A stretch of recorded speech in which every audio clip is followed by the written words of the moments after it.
Olá, começamos agora mais um programa Entre Amigos aqui na TV Apripê e hoje temos uma convidada especial, que é a doutora Raquel Neta, biomédica esteta, trazendo aí mais uma vez uma temática de estética para vocês. A estética hoje é o auge, né? Cada esquina que a gente vai, a gente vê um centro de estética, né? Desde um centro clínico até mesmo salão de beleza, tudo hoje é estética, é cuidado, é rejuvenescimento, né? E a gente sabe que tem algumas áreas que as pessoas procuram, desde a parte capilar, corporal, facial, né? Isso. Como é que você trabalha? Você trabalha com essas três áreas? Como é que funciona? Você pode falar um pouquinho para o nosso público? Posso, sim. Eu trabalho atualmente com a parte de facial, corporal, tá? Que no corporal a gente tem as famosas, né, dermoterapia, que é a questão de gordura localizada, flacidez, né, estrias. E na parte de facial a gente tem, né, o queridinho que todo mundo gosta, que é o Botox, a questão do Skin Boost, a questão também da parte de limpeza de pele, que é o que é bastante feito no meu estabelecimento. Sim, que é o que as pessoas mais procuram. Sim, né? sim. A harmonização facial, que a gente sabe que a harmonização é um conjuntinho de procedimentos, isso, né? O que é que mais se tem hoje no mercado de harmonização facial? Então, como harmonização, a gente tem bioestimuladores, né, de colágeno, que essa harmonização, ele é um conjunto. Muita gente pensa que a harmonização é só o Botox. Por isso o Botox está fazendo harmonização. E não é, né? A harmonização, ela é um conjunto. Eu quero harmonizar essa pele, então, harmonizar esse rosto. Então, eu vou utilizar o Botox, eu vou utilizar o preenchimento, eu vou utilizar o bioestimulador de colágeno, que é bem utilizado para quando a gente quer harmonizar essa face desse paciente. Interessante. E na parte corporal também, né? Eu acho que você atua muito com essa parte corporal, sim, né? A gente tem, inclusive, hoje no mercado de trabalho, uma procura muito grande. Inclusive, nós temos vários estabelecimentos que trabalham com laser, né? Sim. Para remoção de pelos. Sim. Você... Como é que funciona? Então, o laser, a gente tem tem uma diferença grande no mercado, que tem depilação a laser e tem a luz pulsada. Sim. Então, muita gente confunde luz pulsada com depilação a laser. Então, assim, a luz pulsada, ela vai diminuir esse pelo. Já a depilação a laser, ela vai exterminar aquele bulbinho capilar. Então, ele não vai nascer aquele bulbo capilar novamente, tá? Só que, assim, na depilação a laser, muita gente pensa que fiz depilação a laser hoje e não vai nascer mais o pelo. Mas assim, a gente tá vivo, né? Então, nosso corpo, ele tá produzindo pelo. Então, a gente precisa de uma manutenção naquele procedimento. Porque a gente tá vivo, tá produzindo pelo. Só que ele não vai nascer mais como antigamente, como a sua primeira sessão de laser, tá? E o laser, assim, ele é muito importante, principalmente para pessoas que sofrem de foliculite, que é aqueles pelinhos, né, que ficam ali, causa dor, causa inflamação. Então, assim, a depilação a laser, ela é perfeita para quem tem essa questão de foliculite. Ele ajuda a clarear, tá, a região. Então, pessoas que têm, por exemplo, a axila tá um pouquinho escurecida porque tá usando muito red light. Então, a depilação a laser, ela vai ajudar isso, a reduzir o impacto de estar usando a lâmina, né, constantemente, e vai ajudar também a clarear, porque você vai reduzir isso. E a quantidade de pelo também, ela reduz. Interessante. E aí, vamos aproveitar esse gancho para trazermos o quadro Você Pergunta. Nós temos uma pergunta agora para a doutora Raquel. Vamos passar? Olá, tudo bem? Eu me chamo Clara, sou estudante de biomedicina e eu gostaria de fazer uma pergunta para a doutora Raquel. Eu gostaria de saber a diferença entre os lasers Lavier e ultrassom. A diferença entre o laser Lavier e o ultraformer, a gente tem uma série diferente. O laser Lavier, ele é um laser. Já o ultraformer, ele é um ultrassom.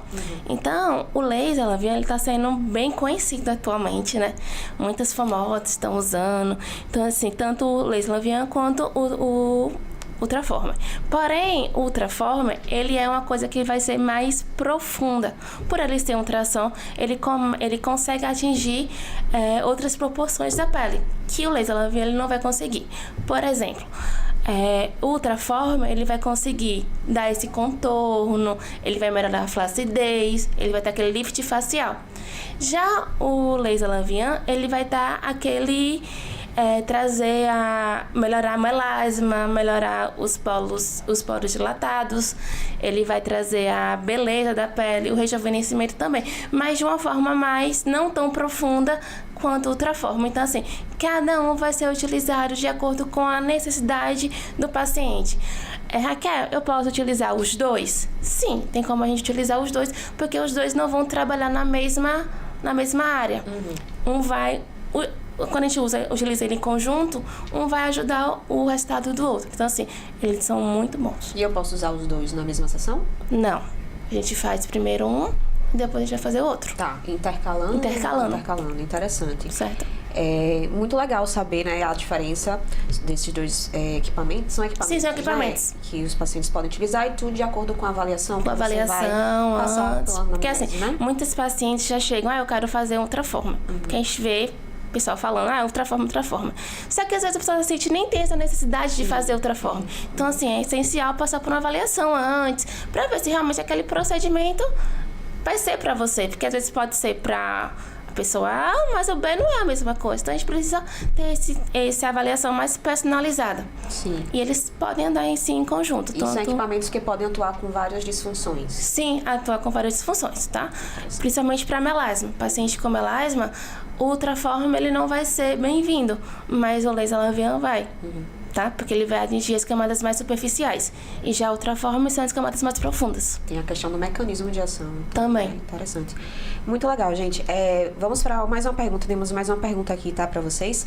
No quadro Você Pergunta. Olá, meu nome é Kelvin Cruz. Eu gostaria de fazer uma pergunta para a doutora Raquel Neta.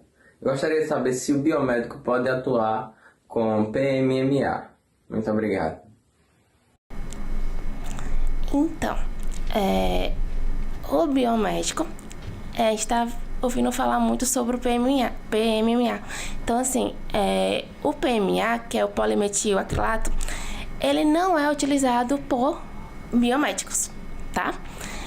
Por quê? Porque ele não é utilizado na estética, tá? As pessoas começam a utilizar pensando que ele vai preencher, só que ele não preenche, tá? Geralmente o PMA ele é usado na área da saúde, sim, mas por uma necessidade. Por exemplo, o paciente ele tem lipodistrofia, paciente que possui AIDS, né? Então, ele tem uma certa limitação ali. Então, o médico, né, ele pode utilizar o PMA nesse caso. Pessoa que teve poliomielite, né? Então, ela pode ser utilizada. Porém, na área da estética, não é recomendado usar o PMA porque ele tem um risco totalmente muito agressivo, tá? Sim, que é o caso que a gente viu recentemente, né? Que tá bombando aí. E nós temos que saber até onde, né, podemos ir como profissional. No caso, biomédicos, esteticistas, né, enfermeiros. Acho que, assim, cada profissional no seu galho, né? Isso. E pelo que a gente entendeu, pelo que eu entendo, né, também como profissional, PMMA, a recomendação que o conselho dá para o biomédico, inclusive, é que a gente não pode utilizar. Eu falo a gente porque eu também sou biomédica, tá? Então, além de jornalista, eu sou utilizar. biomédica. Então, Sim. o PMMA, de fato, é só recomendado para uso médico, né? Só para uso médico e de acordo com os casos, né? Isso, Você não tem como fazer isso que o paciente ele, né, é acometido, até porque existem as recomendações, inclusive da Anvisa. Sim, a Anvisa, ela extermina, só pode ser utilizada mesmo até a Sociedade Brasileira também de Dermatologia e a de Cirurgia Plástica também não recomenda o uso de PMA. Tá? Só em casos bem específicos. Bem específicos. Interessante. Então, aproveitando aí, vamos falando mais sobre alguns assuntos de procedimentos estéticos que a gente pode estar utilizando, né, enquanto profissional. A gente vê vários casos aí nas mídias, né? A gente viu o caso, inclusive, daquela...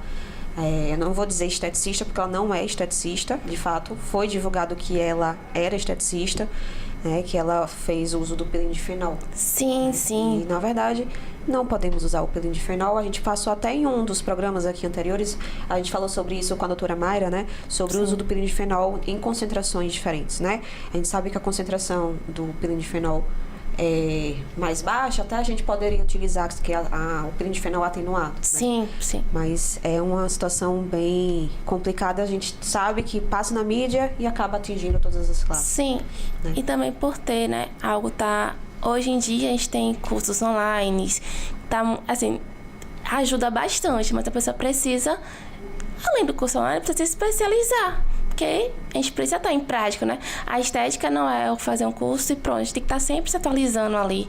Que a gente vai estudar para sempre, como todas as profissões. Então, a gente precisa sempre se atualizando. Cursos novos, para poder passar para o nosso paciente a confiança, né? Que eu tô sendo um profissional, realmente estou ali estudando, fazendo. Porque simplesmente a gente não pode simplesmente fazer um curso online e já atender sem a gente ter o conhecimento próprio, habilidade, né? Habilidade, sim. Específico para aquilo. Sim. E ter a formação, né? Que é o Também. mais importante, é ter a formação, né? A gente não pode jamais utilizar de um curso, porque a gente sabe que tem algumas profissões que a gente pode sim estar trabalhando sem ter um diploma, irmãos, né? Mas até onde eu posso ir sem a minha formação, né? Mas enquanto... Sim. Com o diploma em mãos, o que é que o meu conselho permite? Então é importante a gente ter isso em consciência, principalmente para todos, né? Que nem Sim. são da área, as pessoas que não são da área também precisam entender. Porque a gente ouve uma notícia e acaba, infelizmente, né, atingindo outras E classes. até mesmo com o diploma, a gente tem profissões que precisam de uma especialização. Então, tipo assim, o biomédico, por exemplo, ele é biomédico, ele sai como biomédico, mas dependendo do estágio que ele faça, se ele não fizer um estágio em estética, ele precisa ter uma pós-graduação para poder atuar. Lá com isso. E Tá. mesmo que ele saia habilitado, é importante que tenha uma fazer especialização. especialização. Acho que independente de qualquer área, né? É importante ter uma especialização, estudar. Sim, Né? Muito obrigada por vocês terem assistido a nossa doutora biomédica aqui. Raquel, obrigada, viu, Obrigada, doutora? Rafa. Fique à vontade para voltar mais vezes, tá? Tá.